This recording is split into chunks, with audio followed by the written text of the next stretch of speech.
Welcome back to Beena's learning class. ഇന്ന് നമ്മൾ 5ാം ക്ലാസ്സിലെ ബേസിക് സയൻസിൻ്റെ 5ാമത്തെ ചാപ്റ്റർ ആവും ഞങ്ങളെ സ്കൈ നിയർ അറ്റ് ഹാൻഡ്, കൈയെത്തും ദൂരത്ത് ആകാശം. അപ്പോൾ ഇതിൻ്റെ ഒരു പാർട്ട് ഞാൻ ഇട്ടതാണ്, ഒന്ന് ടെസ്റ്റ് ഒന്ന് വായിച്ച് കേൾപ്പിച്ചതും കുറച്ച് നോട്ടും ഇട്ടതാണ്. അപ്പോൾ ഇതിനകത്തിലെ പ്രധാനപ്പെട്ട ക്വസ്റ്റ്യൻ ആൻസറാണിത്. എല്ലാം ഇംഗ്ലീഷുകാർക്ക് ഇംഗ്ലീഷും എഴുതിയെടുക്കണം, മലയാളംകാർ മലയാളം എഴുതിയെടുക്കണം. ഇംഗ്ലീഷ് മീഡിയക്കാർക്ക് അതിൻ്റെ മലയാളം എഴുതി വെച്ചിട്ടുണ്ടോ നിങ്ങളെ അർത്ഥം നോക്കി അങ്ങ് പഠിക്കുക എന്നുള്ളതാണ് കേട്ടോ. നോക്കിക്കേ, can you name some of the world famous astronomers? ലോക പ്രശസ്തരായ ജ്യോതിശാസ്ത്രജ്ഞന്മാരിൽ ചിലരുടെ പേരുകൾ പറയാൻ. ഏതെങ്കിലും മതി. Galileo, newton, Copernicus. സ്പെല്ലിങ് മലയാളത്തിലും എഴുതിയിട്ടിട്ടുണ്ട്, ഇംഗ്ലീഷിലും എഴുതിയിട്ടിട്ടുണ്ടോ നിങ്ങൾ അത് വൃത്തിയായിട്ട് എഴുതിയെടുക്കണേ. ഒന്നാമത്തെ. 2, can you name some famous Indian astronomers? പ്രശസ്തരായ ഇന്ത്യൻ ജ്യോതിശാസ്ത്രജ്ഞന്മാരുടെ പേരുകൾ. ആസ്ട്രോണമേഴ്സ് ജ്യോതിശാസ്ത്രജ്ഞന്മാരുടെ പേരുകൾ. 1 ആര്യഭട്ട, 2 ഭാസ്കരാചാര്യൻ. ഇതിൻ്റെയൊക്കെ സ്പെല്ലിങ് കറക്റ്റായിട്ട് പറയണേ. ആര്യഭട്ട, ഭാസ്കരാചാര്യ. അടുത്ത 3ാമത്തത്. How did may stories evolve about the stars? നമ്മൾ ആകാശത്തിലെ നക്ഷത്രങ്ങളെ പറ്റി കഥകൾ ഉണ്ടായത് എങ്ങനെയാണെന്നൊരു ചോദ്യമുണ്ട്. എന്താണ്? ആകാശത്തിലെ നക്ഷത്രങ്ങളെ പറ്റി കഥകൾ ഉണ്ടായത് എങ്ങനെയാണ്? The ancient people imagined certain shapes connecting the neighbouring state. They gave the name of mythological characters existed in the respective regions to identify the stars. അല്ലോ മനസ്സിലായോ? ദ ആൻഷ്യന്റ് പീപ്പിൾ എന്ന് വെച്ചാൽ പണ്ടുള്ള ആൾക്കാർ അതായത് the ancient people imagined certain shapes connecting the neighbouring state. ആകാശത്ത് അടുത്തടുത്ത് കാണുന്ന നക്ഷത്രങ്ങളെ ചേർത്ത് പല രൂപങ്ങൾ സങ്കല്പിച്ചായിരുന്നു. They gave the name of mythological characters existed in the respective regions to identify the stars. അന്ന് ആ പ്രദേശത്തെ ഐതിഹ്യങ്ങളെ കഥാപാത്രങ്ങളുടെ പേരിലായിരുന്നു അവർ പറഞ്ഞിരുന്നത്. എന്തെങ്കിലും ഉണ്ടെങ്കിൽ അവർ ഓരോ കഥാപാത്രങ്ങളുടെ പേരുകളായിരുന്നു നിങ്ങളെ നൽകിയിരുന്നത്. ഈ നക്ഷത്രങ്ങളെ പെട്ടെന്ന് തിരിച്ചറിയാൻ വേണ്ടിയായിരുന്നു അവരങ്ങനെ പേര് കൊടുത്തിരുന്നത്. ആകാശത്ത് അടുത്തടുത്ത് കാണുന്ന നക്ഷത്രങ്ങളെ ചേർത്ത് പല രൂപങ്ങളായിട്ട് അവർ സങ്കല്പിച്ചു. അന്ന് പ്രദേശത്തെ ഐതിഹ്യങ്ങളെ കഥാപാത്രങ്ങളുടെ പേരുകളായിരുന്നു നൽകിയത്. ഇത് നക്ഷത്രങ്ങളെ പെട്ടെന്ന് തിരിച്ചറിയാൻ വേണ്ടിയായിരുന്നു. ഏതൊക്കെ നക്ഷത്രങ്ങളാണെന്ന് തിരിച്ചറിയാൻ വേണ്ടിയായിരുന്നു എന്ന് കേട്ടോ. പണ്ട് കാലത്ത് ഇപ്പം നിങ്ങൾ ആകാശത്തോട് പല തരത്തിലുള്ള നക്ഷത്രങ്ങളെ കാണാം കേട്ടോ. ഇതൊക്കെ ഓരോ ഐതിഹ്യങ്ങളെ കഥാപാത്രങ്ങളുടെ പേരുകൾ നൽകിയെന്നാണ് കേട്ടോ. ഇതൊന്ന് റഫായിട്ട് അറിഞ്ഞിരുന്നാൽ മതി കേട്ടോ. 3 ക്വസ്റ്റ്യൻ ആയിട്ടുണ്ട്. അടുത്ത 4ാമത്തെ.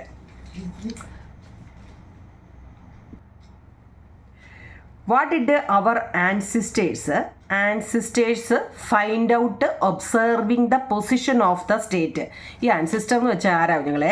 പൂർവികർ അല്ലേ? പണ്ടുള്ളവർക്ക് പറയുന്ന പേരാണ് ancestor. What did our ancestors find out observing the position of the stars? നക്ഷത്രങ്ങളുടെ സ്ഥാനം നിരീക്ഷിച്ച് എന്തെല്ലാം കണ്ടെത്താൻ നമ്മുടെ പൂർവികർക്ക് കഴിഞ്ഞിരുന്നു?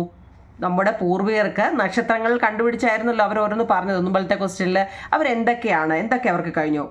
The farmers identified the relations of drought, rain and the recurring overflow of rivers with the position of stars. They used this information for farming. Moreover, the position of the stars helped the travelers to identify the directions. ഇംഗ്ലീഷുകാർ അത് എഴുതിയെടുക്കണേ. 3 വരിയേ ഉള്ളൂ. അതായത് നക്ഷത്രങ്ങളുടെ സ്ഥാനം കാലാവസ്ഥയുമായി എങ്ങനെ ബന്ധപ്പെട്ടിരിക്കുന്നുവെന്ന് നമ്മുടെ പൂർവികർ മനസ്സിലാക്കിയെന്നാണ്. ഇവിടെ ഫാർമേഴ്സ് എന്ന് ഉദ്ദേശിക്കുന്ന ആരെന്നറിയോ? ആൻസിസ്റ്റേഴ്സിൽ പൂർവികന്മാരിൽ കൃഷി ചെയ്യുന്നവർ ശക്തമായ വരൾച്ച വരുന്ന എപ്പോഴാണ്, മഴ പെയ്യുന്നത് എപ്പോഴാണ്, മഴ പെയ്ത് വെള്ളം ഓവർഫ്ലോ എന്ന് വെച്ചാൽ വെള്ളപ്പൊക്കം ഉണ്ടാകുന്ന ഒരു കാലം ഉണ്ടാകുന്നത് എപ്പോഴാണെന്നൊക്കെ അവരെന്ത് ചെയ്തു? ഇത് കണ്ട് മനസ്സിലാക്കിയിരുന്നു. നക്ഷത്രങ്ങളുടെ സ്ഥാനം കാലാവസ്ഥയുമായി എങ്ങനെ ബന്ധപ്പെട്ടിരിക്കുന്നുവെന്ന് നമ്മുടെ പൂർവികർ മനസ്സിലാക്കി. എങ്ങനെ?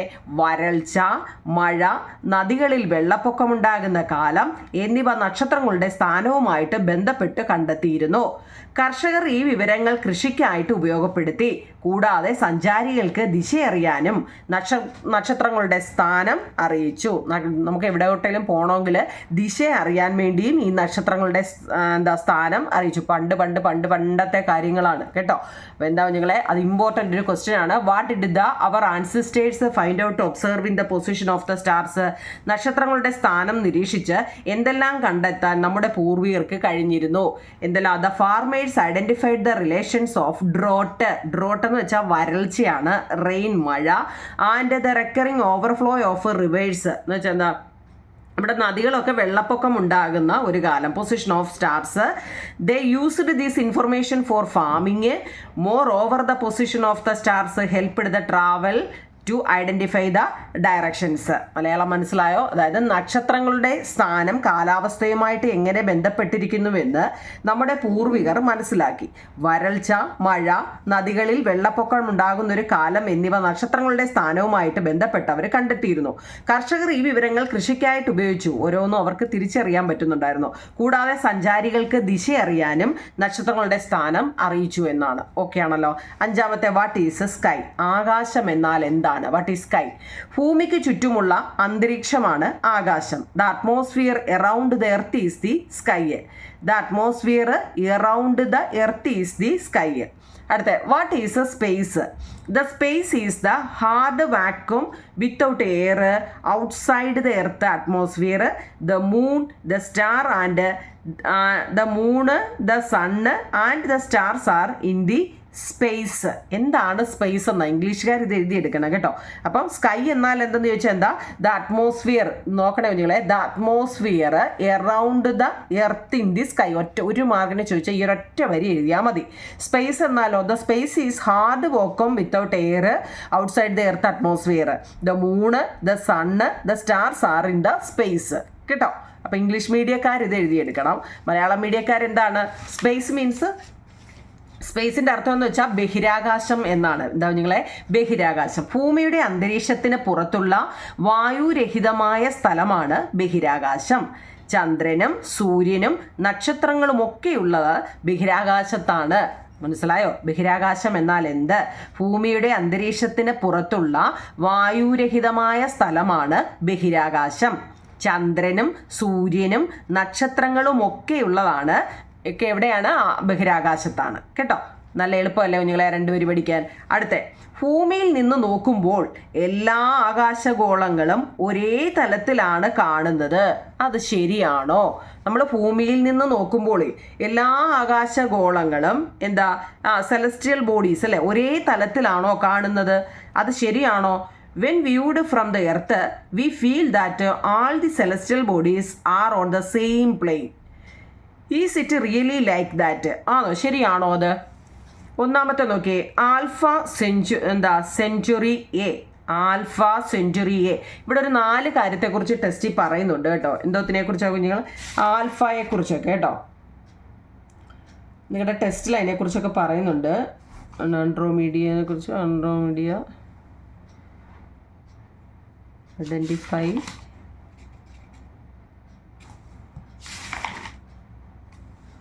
ടെസ്റ്റിലുണ്ടോ ഞങ്ങൾ? Okay.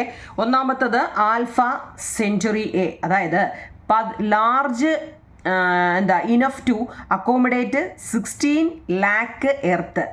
Large enough to accommodate 16 lakh earth.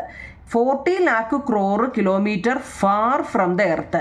നമ്മൾ ആൽഫ സെഞ്ചുറിയെ കുറിച്ച് ചോദിക്കുകയാണെങ്കിൽ 16 ലക്ഷം ഭൂമിയെ ഉൾക്കൊള്ളാൻ, 16 ലക്ഷം ഭൂമിയെ ഉൾക്കൊള്ളാവുന്ന വലിപ്പമുള്ളൊരു നക്ഷത്രമാണ് നമ്മുടെ ആൽഫ സെഞ്ചുറിയെ. പരീക്ഷയ്ക്ക് 1 മാർക്കിന് ചോദിക്കാവുന്ന ഒരു ചോദ്യവും ഞങ്ങളെ, 16 ലക്ഷം ഭൂമിയെ ഉൾക്കൊള്ളാവുന്ന വലിപ്പമുള്ളൊരു നക്ഷത്രമാണ് ഇത്. നമ്മുടെ ഭൂമിയിൽ നിന്നും 40 ലക്ഷം കോടി കിലോമീറ്റർ അകലെ ഇങ്ങനൊരു സാധനമുണ്ട് കേട്ടോ. ഭൂമിയിൽ നിന്നും 40 ലക്ഷം കോടി കിലോമീറ്റർ അകലെ. ഇത് വല്ലതും നമുക്കറിയാവോ? എവിടെ ഇല്ലേ? രാവിലെ എഴുന്നേൽക്കുന്നു, സ്കൂളിൽ പോകുന്നു, വരുന്നു, വല്ലതും കഴിക്കുന്നു അല്ലേ?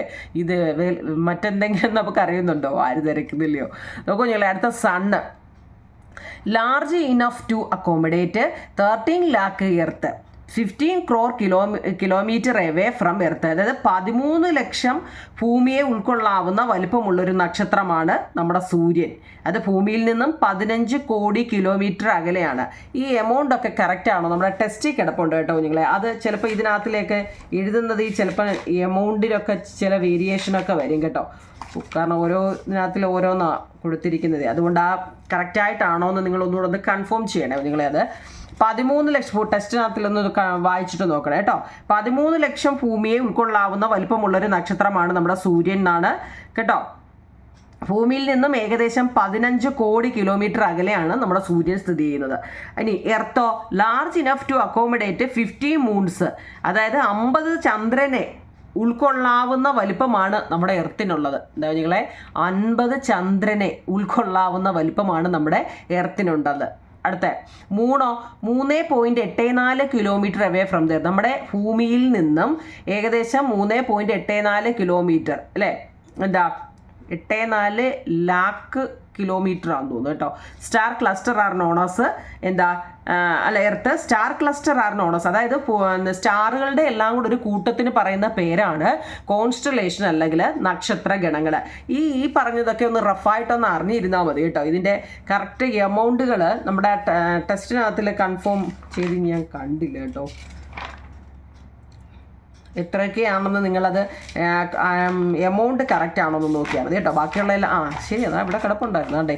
അതുകൊണ്ട് ഇവിടെ ഉണ്ട് കേട്ടോ. ഒന്നാമത്തേത് Alpha Centauri A, large enough to accommodate 16 lakh earth, 40 lakh crore kilometre far from the earth. അതെല്ലാം കൊടുത്തിട്ടുണ്ട് കേട്ടോ. അയ്യോ, large enough to accommodate 30 lakh earth, എന്താ 15 crore kilometre away from the earth. കണ്ടോ, അയ്യോ ഈ 4 കൊടുത്തിട്ടുണ്ട്. ഞാനിത് ഇത്രയും വലുതായിട്ട് എഴുതി വെച്ചിട്ട് ഞാനത് കണ്ടില്ല കുഞ്ഞുങ്ങളെ. അപ്പോൾ അതിനെക്കുറിച്ച് ആ 4 മൂണിനെ കുറിച്ചുണ്ട്, എർത്തിനെ കുറിച്ചുണ്ട്, സണ്ണിനെ കുറിച്ചുണ്ട്, ആൽഫ സെഞ്ചുറി കൊണ്ട്. ഇതിൻ്റെയൊക്കെ വലിപ്പമൊക്കെ നമ്മളെ കാണുമ്പോൾ തന്നെ മനസ്സിലാവും കേട്ടോ.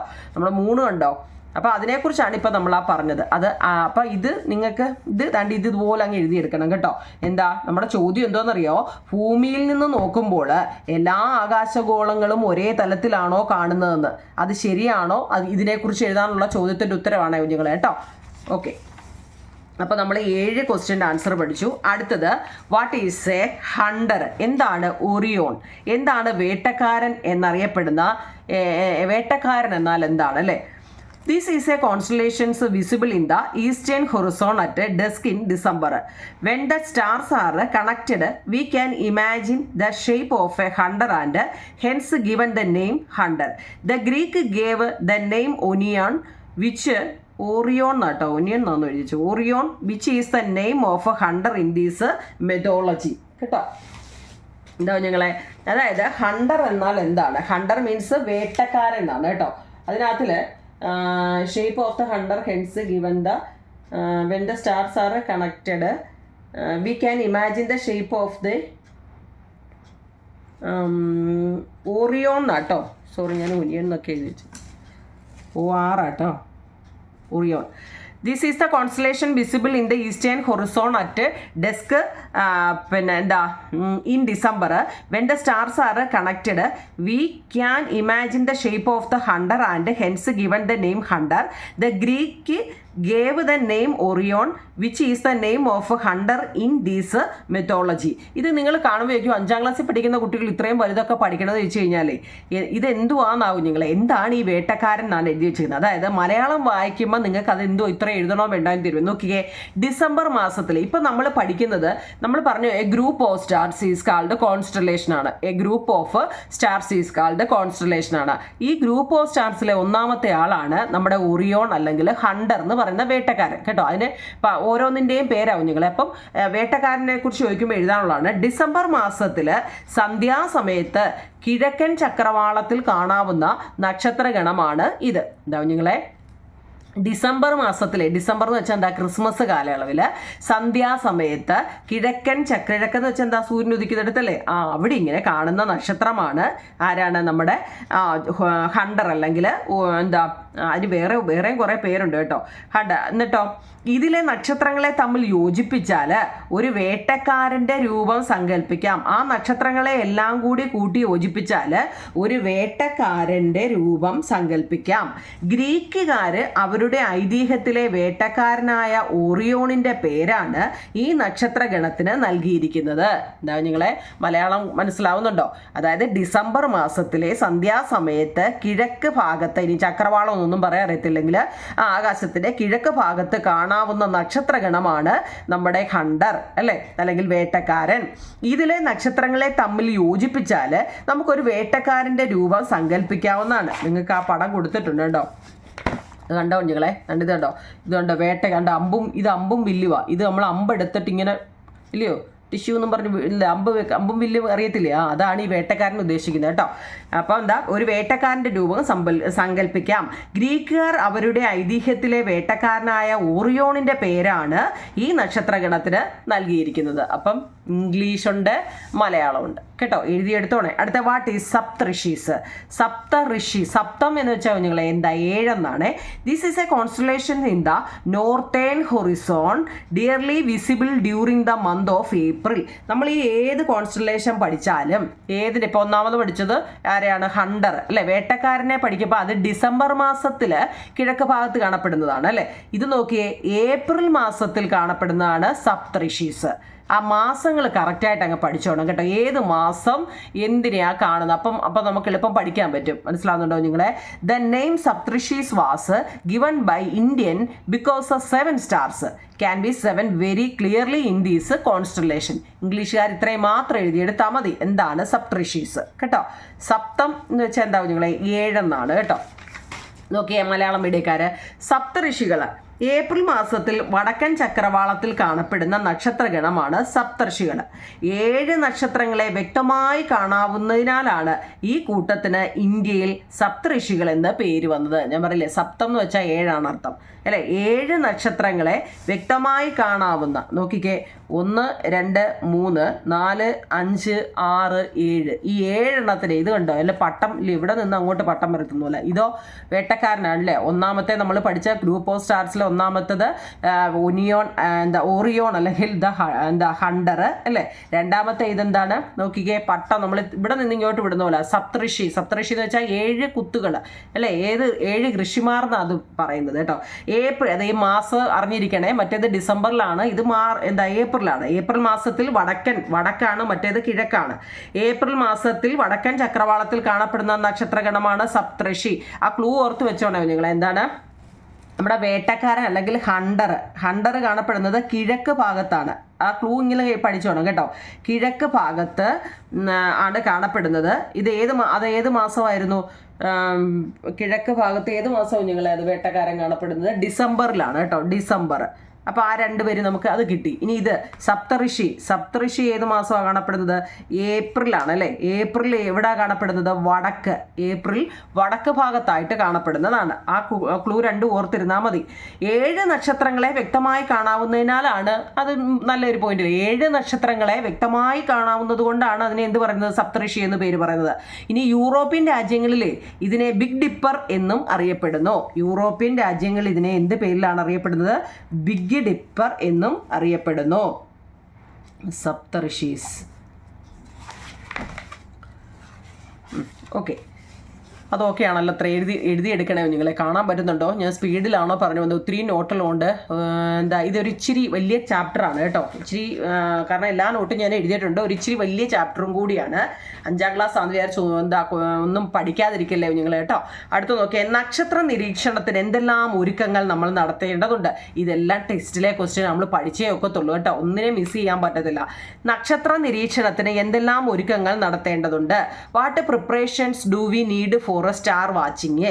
ചോദ്യം ഇംഗ്ലീഷും മലയാളം ഉണ്ട്. എന്താ, in the sky is cloudy star watching will be difficult, so non cloudy day must be selected. എന്താ നിങ്ങളെന്ന് വെച്ചാൽ, നമ്മുടെ ആകാശം നല്ല രീതിയിൽ കിടക്കുക എന്ന് വെച്ചാൽ മേഘാവൃതമായ ദിവസം നമുക്ക് നക്ഷത്രങ്ങളുടെ നിരീക്ഷണം സാധ്യമല്ല എന്നാണ് പറയുന്നത്.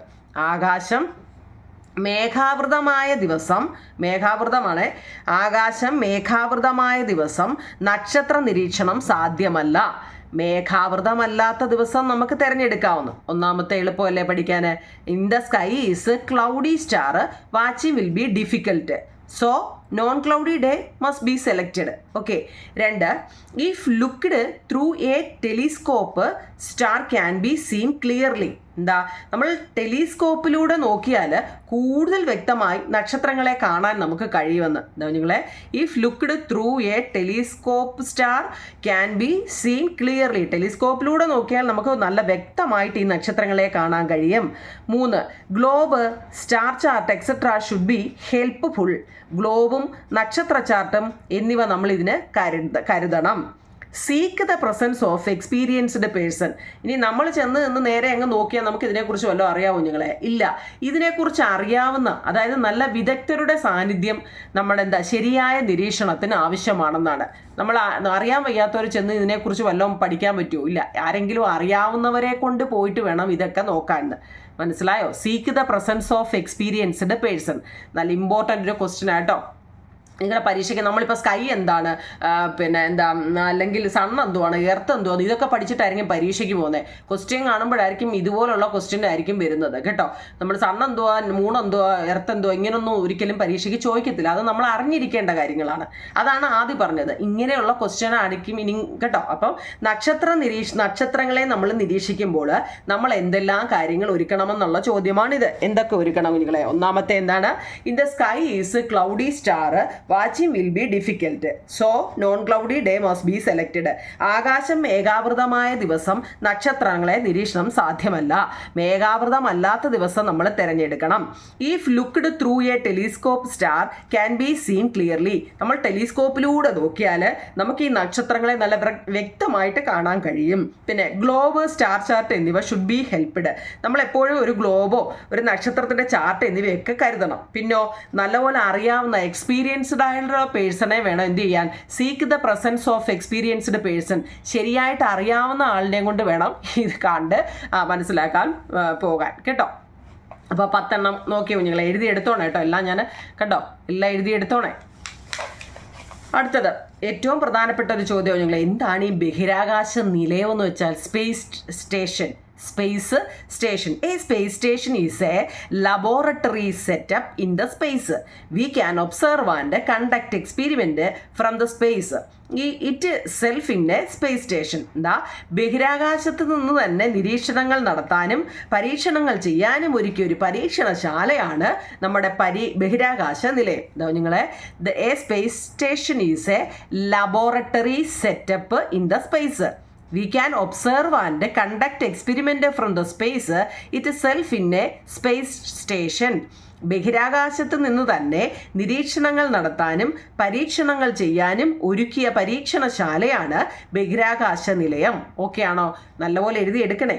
What problems can be faced by the people who reach the space stations for experiment. നമ്മൾ ഈ പരീക്ഷണങ്ങൾക്കായി ബഹിരാകാശ നിലയങ്ങളിൽ എത്തുന്നവർക്ക് എന്തെങ്കിലും പ്രശ്നങ്ങൾ നേരിടേണ്ടി വന്നിട്ടുണ്ടോ? ഉണ്ടോ നിങ്ങളെ? പരീക്ഷണങ്ങൾക്കായി ബഹിരാകാശ നിലയത്തിൽ എത്തുന്നവർക്ക് എന്തെല്ലാം പ്രശ്നങ്ങൾ ഉണ്ടായിട്ടുണ്ട്, അങ്ങനെ വല്ലതും നേരിടേണ്ടി വന്നിട്ടുണ്ടോ എന്നാ ചോദിച്ചിരിക്കുന്നത്. അതൊക്കെ ഇമ്പോർട്ടൻ്റ് ആയിട്ടാണ്. ഉണ്ടോ?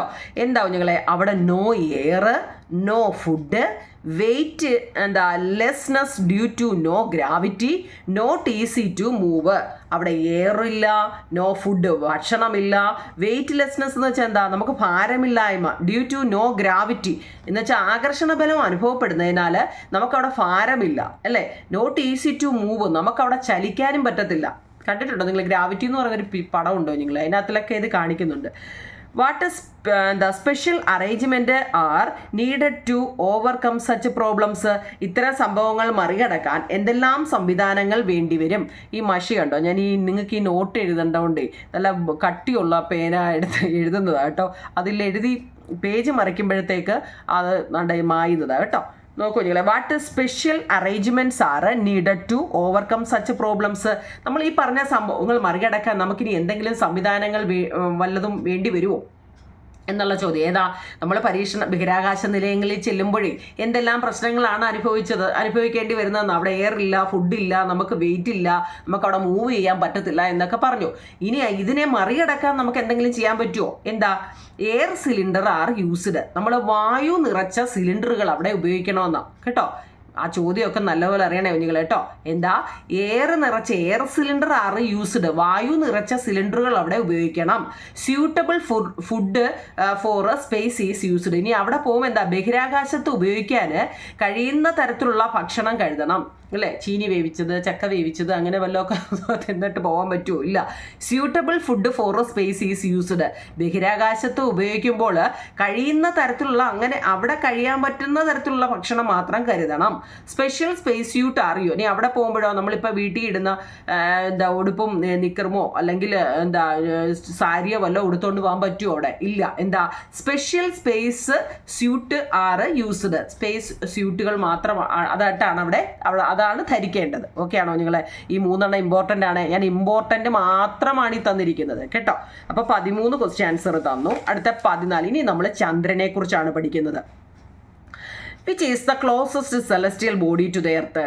Which is the closest celestial body to the earth? ഭൂമിയുടെ ഏറ്റവും അടുത്തുള്ള ഒരു ആകാശഗോളം എന്നാണ് ഈ സെലസ്റ്റിയൽ ബോഡി എന്ന് വെച്ചാൽ ആകാശഗോളം. ഏതാണ്? അതൊക്കെ 1 മാർക്കിൻ്റെ വളരെ പ്രധാനപ്പെട്ടാണ്. മൂണാണ് കേട്ടോ. നമ്മുടെ ഏറ്റവും അടുത്ത് കിടക്കുന്നത് മൂണാണ്. അതുകൊണ്ടല്ലേ നമുക്ക് അതിനെ കാണാൻ പറ്റുന്നത്. Which is the satellite of the earth? Satellite എന്ന് വെച്ചാൽ ഉപഗ്രഹങ്ങളാണ്. നമ്മൾ ഒരു ഉപഗ്രഹമാണ് മൂണ്. അതോർത്തോണേ, ഒരു ഉപഗ്രഹമാണ് മൂണ്. വാട്ട് ഈ സാറ്റലൈറ്റ്? എന്തുവാണ് ഈ സാറ്റലൈറ്റ് എന്ന് വെച്ചാൽ?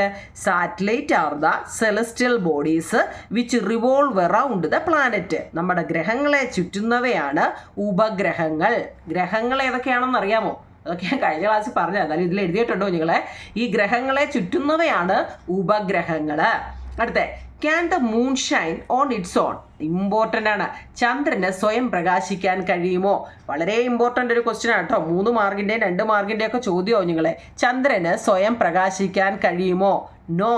എന്തുകൊണ്ട്? The moon cannot shine on its on. The sunlight fall on the moon get reflected.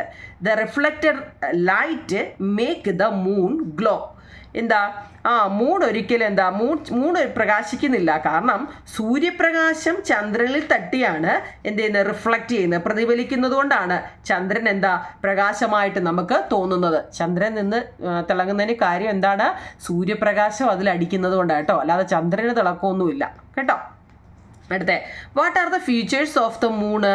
ഈ ചന്ദ്രൻ്റെ പ്രത്യേകത. നമ്മളിപ്പോൾ ഈ പഠിച്ച ഈ പേജ് ഫുള്ള് ചന്ദ്രനെ കുറിച്ചാണ് കേട്ടോ. Which is the closest celestial body of the earth? ഭൂമിയുടെ ഏറ്റവും അടുത്തുള്ള ആകാശഗോളം മൂണാണ്.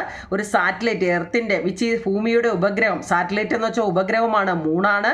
സാറ്റലൈറ്റ് എന്നാൽ എന്ന് വെച്ചാൽ നമ്മുടെ ഗ്രഹങ്ങളെ ചുറ്റുന്നതിനെയാണ് ഉപഗ്രഹങ്ങൾ എന്ന് പറയുന്നത്.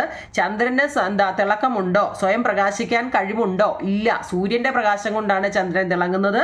What is the features of the moon? ചന്ദ്രൻ എന്തൊക്കെ പ്രത്യേകതയുണ്ട്? പിടിക്കാനെ ചന്ദ്രനല്ല കേട്ടോ. സ്പെരിക്കൽ ഷേപ്പാണ്. ചന്ദ്രന് ഗോളാകൃതിയാണ്.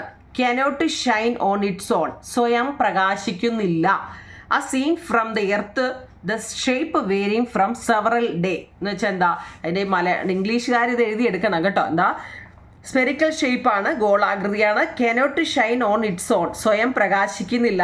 As a seen from the earth the shape varying from several days എന്ന് വെച്ചാൽ എന്താണെന്നറിയോ, ഓരോ ദിവസവും നമ്മുടെ ഈ ചന്ദ്രനെ ഓരോ ഷേപ്പിലായിരിക്കും നമുക്ക് കാണപ്പെടുന്നത്. അതിൻ്റെ മലയാളം ഉണ്ട്, പേടിക്കണം. ഭൂമിയിൽ നിന്ന് നോക്കുമ്പോൾ നമ്മുടെ ആകൃതിയിൽ പല ദിവസങ്ങളിൽ പല രീതിയിലായിരിക്കും നമ്മുടെ ചന്ദ്രനെ കാണപ്പെടുന്നത്. അതായത് വ്യത്യാസം കാണുന്നുണ്ടെന്ന് കേട്ടോ.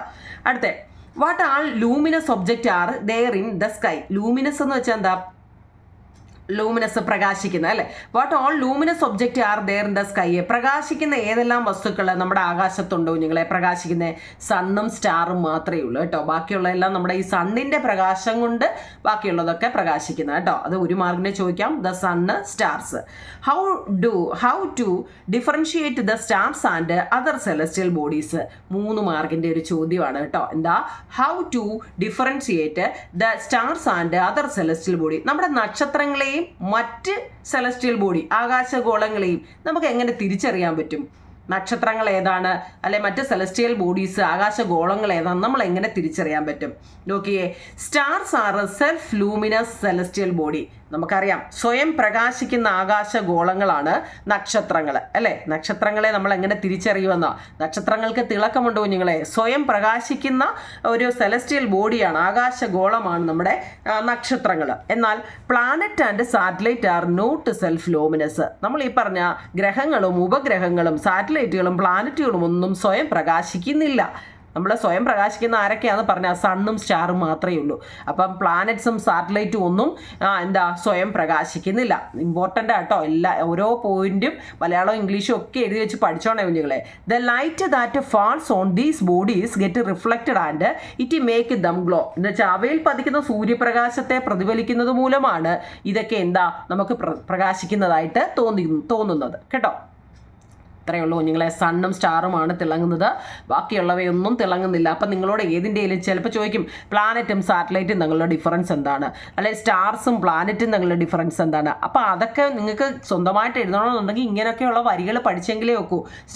സ്റ്റാർസിനെ കുറിച്ച് എന്ത് ചോദിച്ചാലും ഈ വരി എഴുതിക്കൂടാ. Stars are self luminous celestial body അല്ലേ. Planet and satellite are not self luminous.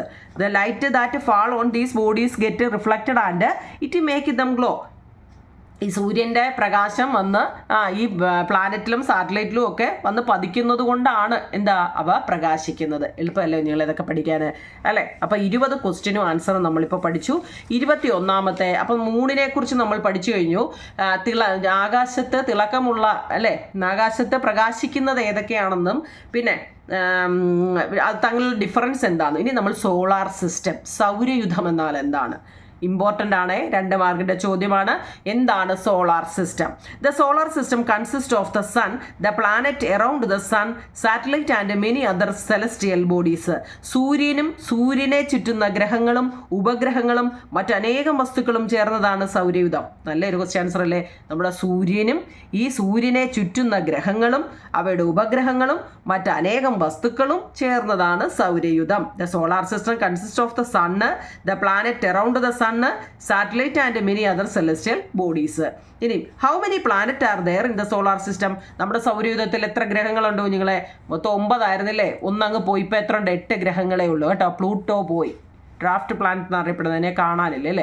Name the planet, ഏതൊക്കെയാണ് അതിൻ്റെ ഓർഡറിൽ തന്നെ പഠിക്കണം കേട്ടോ. ഓർഡർ കറക്റ്റായിട്ട് പഠിക്കണം. കാരണം ചോദിക്കും 3ാമത്തെ ഗ്രഹം എന്നറിയപ്പെടുന്നത് ഭൂമിയാണ്. അങ്ങനെയെങ്കിൽ 5ാമത്തെയോ 7ാമത്തെയോ എന്നൊക്കെ ചോദിച്ചു കഴിഞ്ഞാൽ എഴുതാൻ അറിയണം. അതായത് കറക്റ്റ് ഓർഡറിൽ തന്നെ അത് പഠിക്കണം കേട്ടോ.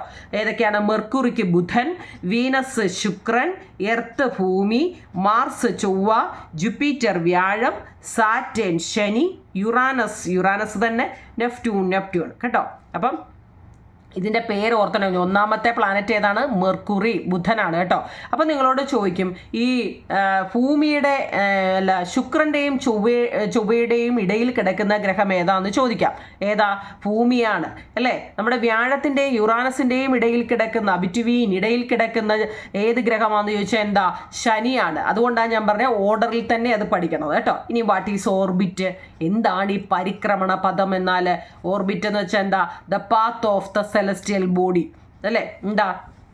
അതായത് നമ്മളീ പറഞ്ഞ പിന്നെ ഇതൊക്കെ കറങ്ങുന്ന കാര്യം പറഞ്ഞല്ലോ. ഇതൊക്കെ എവിടെ നിന്നാണ് കറങ്ങുന്നത്? The path of the celestial body is called.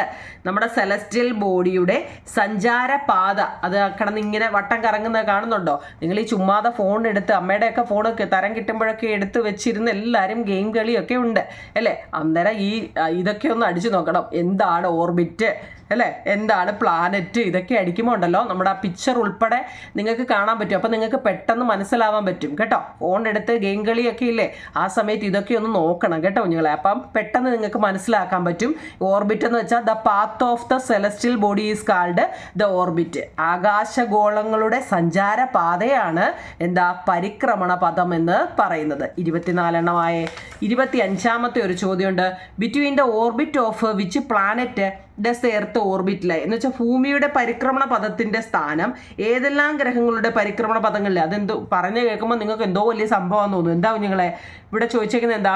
അതായത് orbit Venus and between the orbit of the Venus and the Mars. എന്താ ഇവിടെ പ്ലാനറ്റ് എർത്ത് മുമ്പ് ഞാൻ ചോദിച്ചില്ലയോ, എർത്ത് ഏതിൻ്റെ രണ്ടിൻ്റെയും ഇടയിലാണെന്നാണ് ചോദിച്ചത്. Between the orbit of the Venus and Mars. ഞാൻ പറഞ്ഞില്ലേ അങ്ങനെയുള്ളൊരു ചോദ്യം, അങ്ങനെയൊക്കെയുള്ള ചോദ്യം ചോദിക്കും.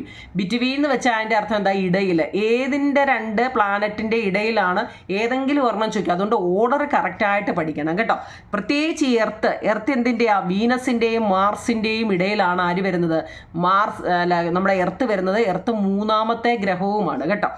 നോക്കൂ നിങ്ങൾ അടുത്തത് ആർട്ടിഫിഷ്യൽ സാറ്റലൈറ്റ്. അപ്പോൾ സാറ്റലൈറ്റ് എന്ന് വെച്ചാൽ നമ്മൾ പഠിച്ചു, ഉപഗ്രഹങ്ങളെക്കുറിച്ച് കുറേ പഠിച്ചു ഇല്ലേ. ഇനിയും കൃത്രിമമായിട്ടുണ്ടായ ഉപഗ്രഹങ്ങളാണ് ഈ ആർട്ടിഫിഷ്യൽ സാറ്റലൈറ്റ്. ഉപഗ്രഹങ്ങൾ ഏതാണ്, ഗ്രഹങ്ങൾ ഏതാണെന്നാണ് നമ്മൾ പഠിച്ചത്. ഗ്രഹങ്ങൾ മൊത്തം 8 എണ്ണമാണ്, 9 എണ്ണം ഉണ്ടായിരുന്നു, പക്ഷേ ഇപ്പോൾ 8 എണ്ണേ ഉള്ളൂ കേട്ടോ. പ്ലാനറ്റ്സുകൾ, അതാണ് ഗ്രഹങ്ങളെക്കുറിച്ച് നമ്മൾ പഠിച്ചത് കേട്ടോ. ഇനി ഉപഗ്രഹങ്ങളെക്കുറിച്ച് നമ്മൾ പഠിച്ചായിരുന്നു ഇല്ലേ, അതിനെക്കുറിച്ചും പഠിച്ചു. അത് പോകുന്ന സഞ്ചാര പാതയാണ് ഓർബിറ്റ് എന്ന് പഠിച്ചു. ഇനി കൃത്രിമമായിട്ട് കുറേ ഉപഗ്രഹങ്ങളുണ്ടോ നിങ്ങളെ. Many mechanical devices including camera and various instrument created by human have been send to the space the constantly revolve around the earth. These human made device are called artificial satellite. എന്ന് വെച്ചാൽ എന്താ, നമ്മൾ മനുഷ്യർ തന്നെ ക്യാമറയും മറ്റും നിരവധി ഉപകരണങ്ങളും ഘടിപ്പിച്ച് ചില യന്ത്ര സംവിധാനങ്ങൾ മനുഷ്യർ നിർമ്മിച്ച് ബഹിരാകാശത്തേക്ക് അയച്ചിട്ടുണ്ട്. എന്താ ഞങ്ങളെ ക്യാമറയൊക്കെ വെച്ച് നമ്മളിപ്പം ഓരോരുത്തരൊക്കെ അവിടെ ഇന്നതുണ്ടെന്നൊക്കെ കണ്ടുപിടിച്ചതിനെ കുറിച്ചൊക്കെയാണ്.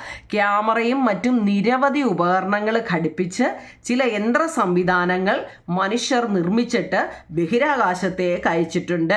അവ സദാ ഭൂമിയെ ചുറ്റിക്കൊണ്ടിങ്ങനെ ഇരിക്കുന്നു. ഇങ്ങനെ മനുഷ്യനിർമ്മിതമായ യന്ത്രങ്ങൾക്ക് പറയുന്നത്, മനുഷ്യൻ നിർമ്മിച്ച യന്ത്രങ്ങൾക്ക് പറയുന്ന പേരാണ് കൃത്രിമ ഉപഗ്രഹങ്ങൾ അല്ലെങ്കിൽ ആർട്ടിഫിഷ്യൽ സാറ്റലൈറ്റ്. ഓക്കെ ആണല്ലോ. അത് ഒരു ഇമ്പോർട്ടൻ്റ് ക്വസ്റ്റ്യൻ ആട്ടോ. ആർട്ടിഫിഷ്യൽ, അതിൻ്റെ ഏതൊക്കെയാണ് നമ്മുടെ ആർട്ടിഫിഷ്യൽ സാറ്റലൈറ്റിൻ്റെ ഒരു 4-5 എണ്ണത്തിൻ്റെ പേര് എഴുതാൻ ചോദിക്കും കേട്ടോ. നോക്കിക്കേ. ഇനി what are some other services that artificial satellite provide. ഈ കൃത്രിമ ഉപകരണങ്ങൾ നമുക്ക് നൽകുന്ന സേവനങ്ങൾ, ഇതുകൊണ്ടുള്ള സേവനങ്ങൾ എന്തെല്ലാമാണ്, എന്തൊക്കെയാണ് നിങ്ങളെ. എർത്ത് സർവേ, ഭൂമിയുടെ സർവേ അറിയാൻ ഇത് ഉപയോഗിക്കുന്നുണ്ട്. ടെലി കമ്മ്യൂണിക്കേഷൻ, വാർത്താവിനിമയ സംവിധാനത്തിന് ഉപയോഗിക്കുന്നുണ്ട്. വെതർ ഫോർകാസ്റ്റിംഗ്, കാലാവസ്ഥാ പ്രവചനത്തിന്. അതുപോലെ തന്നെ GPS അല്ലേ, അങ്ങനെയൊക്കെയുള്ള ഒരുപാട് നിങ്ങൾക്ക് അറിയാവുന്ന ഏതെങ്കിലുമൊക്കെ ഒരു 4 എണ്ണത്തിൻ്റെ പേര് പഠിച്ചു വെച്ചാൽ മതി കേട്ടോ. എന്താ നിങ്ങളെ നമ്മുടെ ഈ ആർട്ടിഫിഷ്യൽ സാറ്റലൈറ്റിൻ്റെ സേവനങ്ങൾ, സർവീസുകൾ അതുകൊണ്ട് നമുക്ക് എന്തെല്ലാം ഉപയോഗം ഉണ്ടെന്ന് അല്ലേ. എർത്ത് സർവേ, ഭൂമിയുടെ സർവേ അറിയാം. ടെലി കമ്മ്യൂണിക്കേഷന്, വെതർ ഫോർകാസ്റ്റ്, GPS എന്നിവയൊക്കെ കേട്ടോ. അപ്പോൾ 27 എണ്ണം പറഞ്ഞ് അടുത്ത 28ാമത്തെ ആർട്ടിഫിഷ്യൽ സാറ്റലൈറ്റിൻ്റെ പേരൊന്ന് പഠിക്കണം കേട്ടോ. ഒരു 3-4 എണ്ണത്തിൻ്റെ ഞാൻ തരാം. നോക്കേ, artificial satellite INSAT, EDUSAT, IRNSS, Cartosat, AstroSat കണ്ടോ. ഏതെങ്കിലും ഒരു 5-6 എണ്ണത്തിൻ്റെ പേര് പഠിക്കണം. ഇത് പഠിക്കുക എന്ന് പറയുന്നത് എന്തോ നിങ്ങളെ, ഇത് നിങ്ങൾക്ക് മാച്ച് ചെയ്യാനല്ല, മാച്ച് ദ ഫോളോയിങ് ഇല്ലേ, അങ്ങനെ ചോദിക്കും കേട്ടോ. എഡ്യൂക്കേഷനുമായിട്ട് ബന്ധപ്പെട്ടാണ് എഡ്യൂസാറ്റ്. ഇൻസാറ്റ് എന്ന് വെച്ച് കഴിഞ്ഞാൽ സാറ്റലൈറ്റ് കമ്മ്യൂണിക്കേഷൻ ആണ് കേട്ടോ. പിന്നെ ഡിഫൻസിന് നമ്മൾ GSAT ആണ് ഉപയോഗിക്കുന്നത്. ആസ്ട്രോസാറ്റ് എന്ന് വെച്ചാൽ astronomy and astrophysics research. Cartosat എന്ന് വെച്ചാൽ ജോഗ്രഫിക്കൽ ഒബ്സർവേഷൻ. ഇത് പഠിക്കുന്നതിന് കാരണം എന്ന് വെച്ച് കഴിഞ്ഞാൽ മാച്ച് ദ ഫോളോയിങ് ചോദിക്കും, ഉറപ്പായിട്ടും ചോദിക്കുന്നതാണ്. എഡ്യൂസാറ്റൊക്കെ ഇമ്പോർട്ടൻ്റ് ആണ് കേട്ടോ. അപ്പോൾ ആർട്ടിഫിഷ്യൽ സാറ്റലൈറ്റും അതിൻ്റെ പർപ്പസുകളും കണ്ടോ, ഇത് വൃത്തിയായിട്ട് നിങ്ങളുടെ ബുക്കിലോട്ട് എഴുതിയെടുക്കണം കേട്ടോ. എഴുതിയെടുക്കണേ അത്. അടുത്ത നമ്മൾ റോക്കറ്റ് എന്താണ്. Rocket are the vehicle used to launch satellite and spacecraft into space. അതായത് ഉപഗ്രഹങ്ങളെയും ബഹിരാകാശ പേടകങ്ങളെയും ബഹിരാകാശത്ത് എത്തിക്കാൻ ഉപയോഗിക്കുന്ന വാഹനങ്ങളാണ് റോക്കറ്റുകൾ. എന്തോ നിങ്ങൾ റോക്കറ്റ് നമ്മുടെ ഉപഗ്രഹങ്ങളെയും ബഹിരാകാശ പേടകങ്ങളെയും ബഹിരാകാശത്ത് എത്തിക്കാൻ വേണ്ടി ഉപയോഗിക്കുന്ന വാഹനത്തിൻ്റെ പേരാണ് റോക്കറ്റുകൾ. Rocket are the vehicle used to launch satellite and spacecraft into space കേട്ടോ. അടുത്ത what is the functions in Indian space research organisation. ISROയുടെ ഫങ്ഷൻ എന്താണ്. ഇന്ത്യൻ ബഹിരാകാശ ഗവേഷണ സംഘടനയുടെ ഫങ്ഷനിലെ ധർമ്മം എന്താണ്. അത് 3 മാർക്കിൻ്റെ ഇമ്പോർട്ടൻ്റ് ഒരു ചോദ്യം കേട്ടോ. Indian space research organisation is the space agency responsible for planning planning and executing the space missions of our country.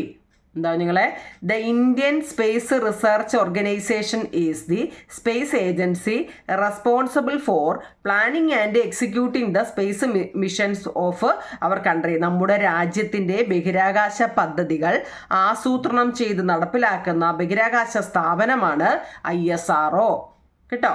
മറ്റ് രാജ്യങ്ങളുടെ ബഹിരാകാശ ഗവേഷണ സ്ഥാപനങ്ങളുണ്ട്. റഷ്യയ്ക്കുണ്ട് എന്താ റോസ്കോമോസ്, അമേരിക്കയിലുണ്ട് നാസ, അമേരിക്കയിട്ടാണ് NASA, European Union European Space Agency, China CNSA, Japan JAXA JAXA JAXA കേട്ടോ. സ്പെല്ലിങ് കറക്റ്റായിട്ട് പഠിക്കണേ. റഷ്യയുടെ റോസ്കോമോസ്, അമേരിക്ക നാസ, യൂറോപ്യൻ യൂണിയന് European Space Agency, China CNSA, Japan ജാസ കേട്ടോ. സ്പെല്ലിങ് കറക്റ്റായിട്ട് പഠിക്കണം നിങ്ങൾ കേട്ടോ. അതൊക്കെ ടെസ്റ്റിലുണ്ട്. എന്നാലും മൊത്തം 31 ക്വസ്റ്റ്യനായി 32. നമ്മുടെ രാജ്യത്തെ റോക്കറ്റ് വിക്ഷേപണ കേന്ദ്രങ്ങൾ ഏതൊക്കെയാണ്? നമ്മുടെ രാജ്യത്തെ ഇന്ത്യയുടെ ഏതൊക്കെയാണ്? തുമ്പ റോക്കറ്റ് ലോഞ്ചിങ് സ്റ്റേഷന്, പേര് ഇമ്പോർട്ടൻ്റ് ആണ്, പേര് പഠിക്കണേ. നമ്മുടെ രാജ്യത്തെ റോക്കറ്റ് വിക്ഷേപണ കേന്ദ്രങ്ങൾ: 1 തുമ്പ റോക്കറ്റ് ലോഞ്ചിങ് സ്റ്റേഷൻ. ഇന്ത്യയിലെ ആദ്യത്തെ റോക്കറ്റ് വിക്ഷേപണ കേന്ദ്രം ഏതാണെന്ന് ചോദിച്ചാലും India's first rocket launching station എവിടെയാണ്? തുമ്പ എവിടാ? തിരുവനന്തപുരത്ത്. അടുത്ത സതീഷ് ധവാൻ സ്പേസ് സെൻറ്റർ, അതെവിടാണ്? ആന്ധ്രാപ്രദേശിലാണ് കേട്ടോ. Satish Dhawan Space Centre. 1 Thumba rocket launching station, 2 Satish Dhawan Space Centre, അത് ആന്ധ്രാപ്രദേശിലാണ്. തുമ്പ തിരുവനന്തപുരത്താണ്. ഡോക്ടർ അബ്ദുൽ കലാം ഐലൻഡ് എന്നുണ്ട് അല്ലേ, എന്നുവെച്ചാൽ ഡോക്ടർ APJ അബ്ദുൽ കലാം ദ്വീപ്, അത് ഒഡീഷയിലുമാണ്. ഈ സ്ഥലപ്പേര് 3 അറിയണേ കുഞ്ഞുങ്ങളെ. ഇതൊക്കെ ഓരോ മാർക്കിൻ്റെ ചോദ്യമാണ്. നമ്മുടെ രാജ്യത്തെ റോക്കറ്റ് വിക്ഷേപണ കേന്ദ്രങ്ങൾ എവിടെയൊക്കെയാണ്? ഒരു 3 എണ്ണത്തിൻ്റെ പേര് തന്നിട്ടുണ്ട് കേട്ടോ. ഇത് ഏതൊക്കെ സ്ഥലവുമാണെന്ന് അറിഞ്ഞേക്കണേ. അടുത്തത് ചന്ദ്രയാത്രകൾ, അതായത് ചന്ദ്രനിൽ ആദ്യമായി മനുഷ്യൻ കാലുകുത്തിയത് എന്ന്? When did man landed on the moon for the first time? 1969 July 21. ആദ്യമായി ചന്ദ്രനിൽ എത്തിയ മനുഷ്യർ ആരെല്ലാം? Who were the first men on the moon? ആരൊക്കെയാ? Neil Armstrong, Edwin Aldrin, Michael Collins. Spelling നോക്കണേ, കൊള്ളിൻസ്. ഏത് പേടകമാണ് ഇവരെ ചന്ദ്രനിൽ എത്തിച്ചത്? Which space explorations model look them to the moon? ഏതാ? NASA's Apollo 11. Lunar explorations model, അമേരിക്കയിലെ സ്പേസ് ഏജൻസിയായ നാസയുടെ അപ്പോളോ 11 കേട്ടോ. ഇനിയും ഏതാ? 35 ക്വസ്റ്റ്യൻ ആൻസർ നമ്മൾ പറഞ്ഞു കുഞ്ഞുങ്ങളെ. ഇനി അതിനകത്തിൽ ഒരു ക്വസ്റ്റ്യൻ കൂടെ ഉണ്ട്. ഏതാണെന്നറിയാമോ? നമ്മുടെ ഈ ചന്ദ്രയാനെ കുറിച്ച് ചോദിക്കുന്നുണ്ട് കേട്ടോ. ചന്ദ്രയാനെ കുറിച്ച് ഓൾറെഡി ആ ടെസ്റ്റിലുണ്ട്. അതായത് നമ്മൾ ഇനി ലെറ്റസസ് കൂടെ ഉള്ളൂ, ബാക്കിയുള്ള എല്ലാം ഇതുണ്ടായിരുന്നു. ഇത് കണ്ടോ, നാടേ റോക്കറ്റ് എടുത്തു. നാടേ ഈ ചന്ദ്രയാനെ കുറിച്ച് ഇതിൽ ഓൾറെഡി ഉണ്ട്, അതുകൊണ്ട് ഞാൻ എഴുതിയില്ല കേട്ടോ. ഇത് വൃത്തിയായിട്ട് ചന്ദ്രയാൻ 1, ചന്ദ്രയാൻ 2, ചന്ദ്രയാൻ 3 എന്നുള്ളതാണ്. നിങ്ങൾക്കത് ഇപ്പം മനസ്സിലാവുന്നില്ല എന്നുണ്ടെങ്കിൽ, അതായത് ചന്ദ്രയാൻ 1ൻ്റെ ധർമ്മം എന്തുവായിരുന്നു എന്ന് ചോദിച്ചാൽ എന്താ നിങ്ങളെ? ചന്ദ്രയാൻ 1 ചന്ദ്രനിലേക്ക് നമ്മുടെ രാജ്യം പരിവേഷണ ദൗത്യങ്ങൾ നടത്തി വരുന്നു. ഇവയ്ക്ക് നൽകിയിട്ടുള്ള പേരാണ് ചന്ദ്രയാൻ. ഏത് ചന്ദ്രയാൻ ദൗത്യമാണ് ഇതുവരെ നടത്തിയിട്ടുള്ളത്? മൊത്തം 3 ചന്ദ്രയാൻ ദൗത്യം നമ്മൾ നടത്തിയിട്ടുണ്ട്. ചന്ദ്രയാൻ 1 എന്ന് വെച്ച് കഴിഞ്ഞാൽ നമ്മുടെ രാജ്യത്തിൻ്റെ ആദ്യ ചന്ദ്ര പരിവേഷണ പേടകമാണ് ചന്ദ്രയാൻ 1. 2008 ഒക്ടോബർ 22 ശ്രീഹരിക്കോട്ടയിൽ നിന്നാണ് ഇത് വിക്ഷേപിച്ചത്. ചന്ദ്രന്റെ 100 കിലോമീറ്റർ അകലെയുള്ള പരിക്രമണ പഥത്തിലൂടെ ചുറ്റി സഞ്ചരിച്ച് ചന്ദ്രന്റെ ഉപരിതലത്തെക്കുറിച്ച് പഠനം നടത്തുകയാണ് ചന്ദ്രയാൻ 1 ചെയ്തത്. എന്നാൽ ചന്ദ്രയാൻ 2ൻ്റെ ദൗത്യം എന്ന് വെച്ചാൽ ഇന്ത്യയുടെ 2ാമത്തെ ചന്ദ്ര പരിവേഷണ ഉപഗ്രഹമാണ് ചന്ദ്രയാൻ 2. 2019 ജൂലൈ 22 ഇത് വിക്ഷേപിച്ചത്. ചന്ദ്രനിൽ ഇറങ്ങി പാറകളുടെയും മണ്ണിൻ്റെയും ഒക്കെ പ്രത്യേകതകൾ പഠിക്കുകയായിരുന്നു അതിൻ്റെ ജോലി. ഒന്നാമത്തെ എന്തുമായിരുന്നു? നമ്മുടെ ഇതിൻ്റെ ചന്ദ്രന്റെ ഉപരിതലത്തെക്കുറിച്ച് പഠനം നടത്തും. ചന്ദ്രന്റെ ഉപരിതലത്തെക്കുറിച്ചുള്ള പഠനം നടത്തുകയായിരുന്നു ഒന്നാമത്തെ ചന്ദ്രയാൻ 1. ചന്ദ്രയാൻ 2 എന്ന് വെച്ചാൽ എന്താണ്? അവിടെ പാറകളുടെയും മണ്ണിൻ്റെയും ഒക്കെ പ്രത്യേകത നോക്കുകയായിരുന്നു ചന്ദ്രയാൻ 2. ചന്ദ്രയാൻ 3 2023 ജൂലൈ 14 വിക്ഷേപിച്ചു. 2023 ഓഗസ്റ്റ് 23 ചന്ദ്രോപരിതലത്തിലെ ലാൻഡറിൽ അത് ഇറങ്ങി. അതിൽ നിന്നുള്ള റോവർ ചന്ദ്രോപരിതലത്തിൽ സഞ്ചരിച്ച് പരീക്ഷണങ്ങളിൽ അവർ ഏർപ്പെട്ടു എന്നാണ് ചന്ദ്രയാൻ 3യിൽ പറയുന്നത് കേട്ടോ. അതായത് മംഗൾയാന്റെ ലക്ഷ്യം എന്താന്ന് ചോദിച്ചാൽ അതുകൂടെ എഴുതിക്കോണേ കുഞ്ഞുങ്ങളെ. ചൊവ്വ പര്യവേഷണമായിരുന്നു. ആദിത്യ L1ന്റെ ലക്ഷ്യം എന്ന് വെച്ച് കഴിഞ്ഞാൽ സൗര പരിവേഷണമായിരുന്നു. ഗഗൻയാന്റെ ലക്ഷ്യം എന്താന്ന് ചോദിച്ചാൽ ബഹിരാകാശ പരിവേഷണമായിരുന്നു കേട്ടോ. അതും കൂടെ ഒക്കെ ഒന്ന് നോക്കിക്കോണേ, ഗഗൻയാനും ഒക്കെ ഇപ്പുറത്തുണ്ട് കേട്ടോ. അപ്പോൾ ഇനി ലെറ്റേഴ്സസ് കൂടെ ഉള്ളൂ നിങ്ങളെ. ബാക്കിയുള്ള നോട്ടുകളെല്ലാം, അതായത് 35 നോട്ട് ഞാൻ തന്നിട്ടുണ്ട്. അത് വൃത്തിയായിട്ട് പഠിക്കണം കേട്ടോ. അപ്പം നിങ്ങളെ കമൻറ്റ് ബോക്സിൽ ആ കമൻറ്റൂടെ പറയണേ നിങ്ങളെ. ഈ നോട്ട് ലേറ്റ് ആയത് നമ്മൾ ഇത്രയും നോട്ട്, അത് ഇംഗ്ലീഷിലെ മലയാളത്തിൻ്റെ ഒക്കെ നോട്ട് നമുക്ക് എഴുതിയെടുക്കണ്ടേ, അതുകൊണ്ടാണ് കേട്ടോ ഇച്ചിരി ലേറ്റായി പോയത് കേട്ടോ. അപ്പം നിങ്ങളെ കമൻറ്റ് ബോക്സിൽ ആ കമൻറ്റ് ഒന്ന് പറയണേ നിങ്ങളെ. മനസ്സിലാവുന്നുണ്ടെങ്കിലും ഇല്ലെങ്കിലും പറഞ്ഞോ, ഉണ്ടെങ്കിലും പറഞ്ഞോ കേട്ടോ. ഓക്കെ നിങ്ങളെ, താങ്ക് യു. കമൻറ്റും ഷെയറും ലൈക്കും ഒക്കെ ചെയ്യണം കേട്ടോ.